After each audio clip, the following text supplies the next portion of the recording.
vous pouvez voir ici un tableau électrique, ou aussi appelé TGBT, tableau général basse tension. Sur ce tableau électrique, vous pouvez revoir par rapport à d'autres schémas le compteur Linky, ici, qui va donc être l'arrivée principale sur lequel EDF ou autres prestataires de services comptera l'électricité que vous avez consommée.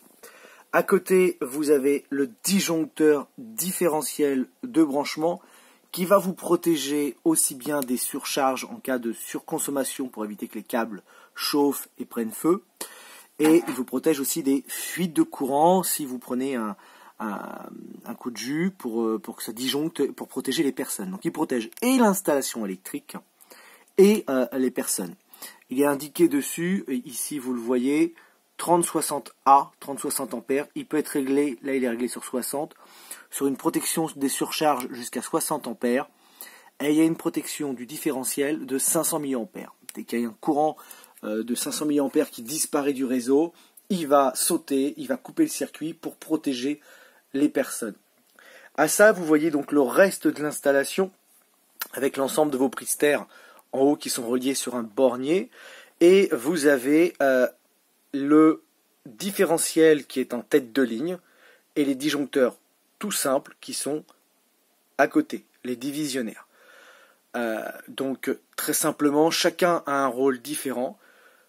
Les disjoncteurs tout simples sont là et sont indiqués dessus 16 ampères et 20 ampères. Pour cela, par exemple, c'est 20, c'est 16, etc.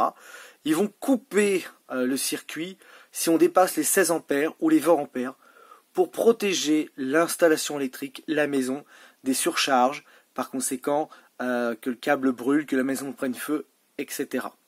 En revanche, ils ne protègent pas des fuites de courant et ils ne protègent pas les personnes, ils protègent l'installation. Ce qui protège les personnes, c'est l'interrupteur en tête de ligne, l'interrupteur différentiel, qui lui est indiqué, supporté pour celui-là par exemple jusqu'à 63 ampères, ce qui est en contradiction avec mon disjoncteur principal de branchement, puisque lui il coupe déjà à 60, mais c'est pas grave.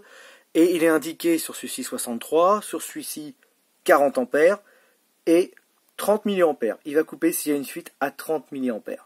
Donc c'est en premier normalement votre disjoncteur différentiel de tête de ligne sur votre tableau qui coupe et pas celui-ci qui coupe à 500 mA. S'il y a une défaillance d'une tête de ligne, le disjoncteur principal de branchement, en cas de fuite de courant, prendra le relais. Donc on a bien les têtes de ligne ici, qui sont des différentiels, qui font le calcul entre ce qui rentre et ce qui sort de courant, le calcul de la différence, et s'il y a une différence de courant, il disjoncte. Et les divisionnaires, tout simple, qui sont là pour protéger des surcharges.